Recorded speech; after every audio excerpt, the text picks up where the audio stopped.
Hey beautiful souls, I'm just out going for a little stroll with the dogs and just underneath these big beautiful pin oak trees,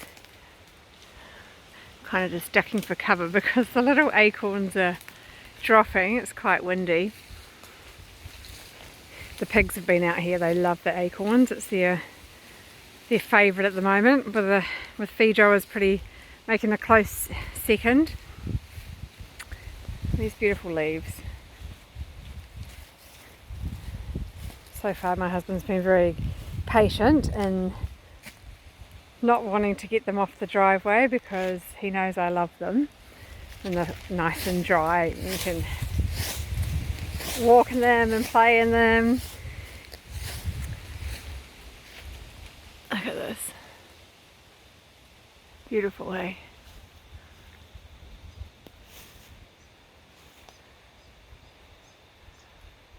I could just sit underneath these and watch and listen all day. Some of you may have already listened to the latest Soulful Mamas podcast episode that I posted today. It is with the lovely Kylee Paki, and she shares her journey of love and loss, grief, and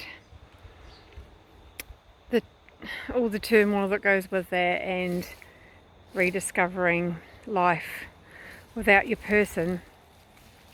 And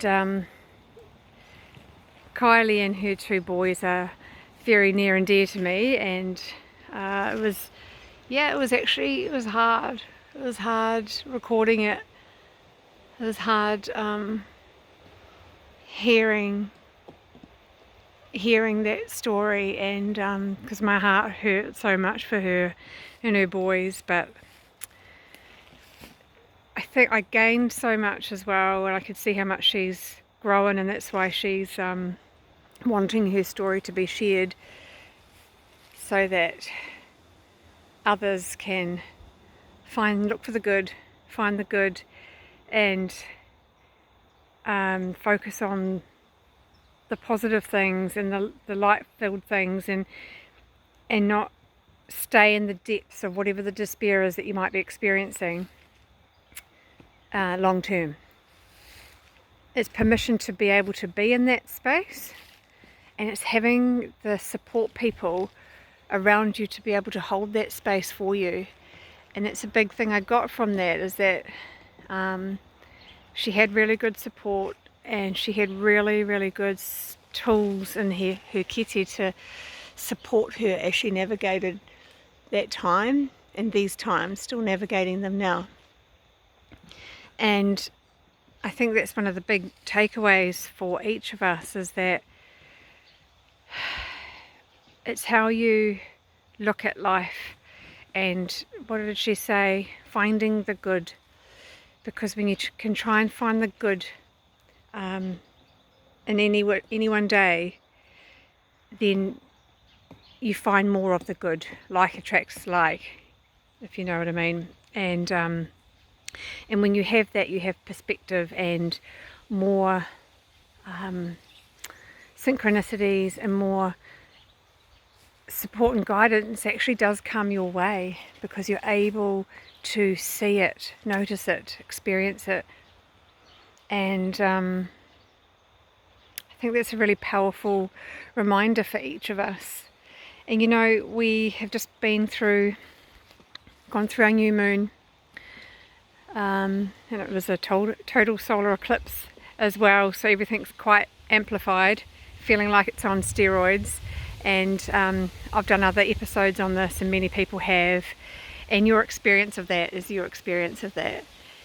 And it's actually all good, but I think having some tools in your toolkit, or having support people around you in those times when you need holding, is really, really, really important.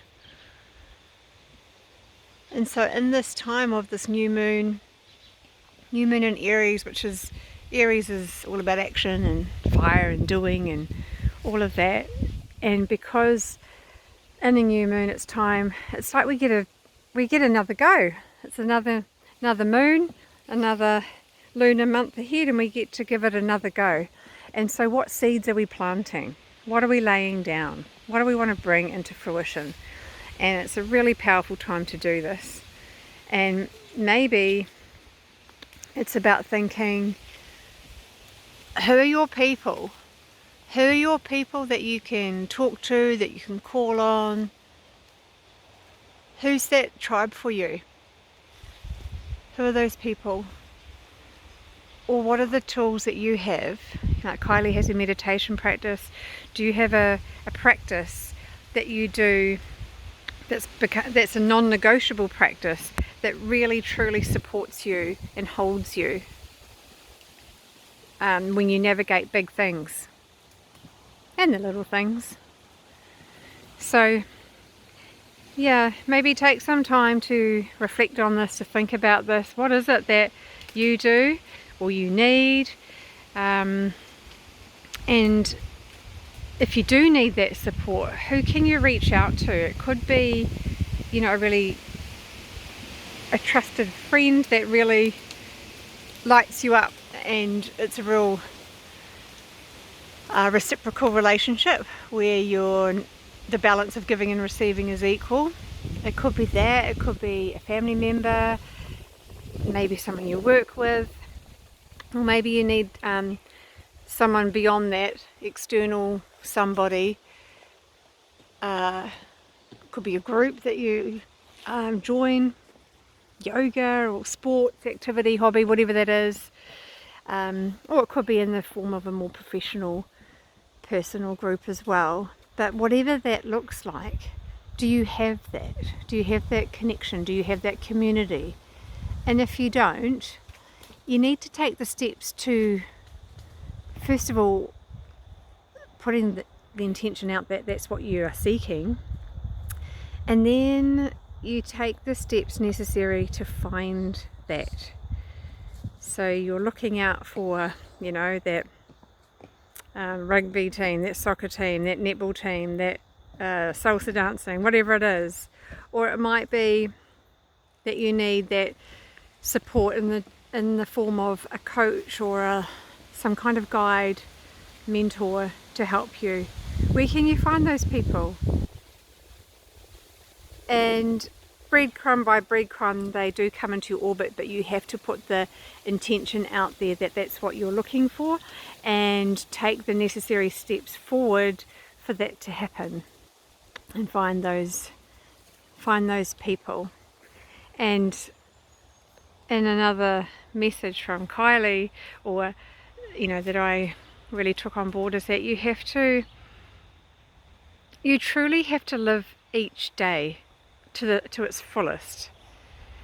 And I think a big reason that Kylee has been able to navigate her grief process, I wouldn't say easily, but with grace, a bit more grace, is that she had no regrets, and her and Brad had no regrets. And they, you know, I didn't know Brad, and I didn't know them as a family in that way, but it really sounds to me that they lived life to the fullest, and they loved each other fully, and they didn't have any regrets. The regret is now that they're not together still to carry out those dreams that they had, but when they were together they did things fully, and until that knock came on her door and where things changed forever. But you know, do you live life fully? Do you live life like there's no regrets? Some days are better than others, I know that for sure, I'm the same. But what can you do today to make some tiny shift towards making each day a really good day? What action can you take? What conversation can you have? Who can you reach out to? yeah, so as I'm standing here under these beautiful oak trees, and you've got a, hopefully I haven't made you seasick watching me twirl around with the camera. Yeah, do the things that light you up. Do the things that make you happy. That's the reason I'm out here with these big beautiful trees and my crazy dogs. There's lovely autumn leaves and wonderful little acorns that are threatening to fall on my head. So do the thing for you. Do that thing. And yeah, keep your souls full, everybody. If you want to share anything, if you want to, if you need some extra tips or guidance, please let me know. This is, yeah, I love working with people and helping and supporting people in this way. So yeah, let's all make that step forward together and plant those new seeds in this new moon energy of progression and moving forward and doing what lights us up, doing what keeps our souls full. Have a beautiful day, everyone.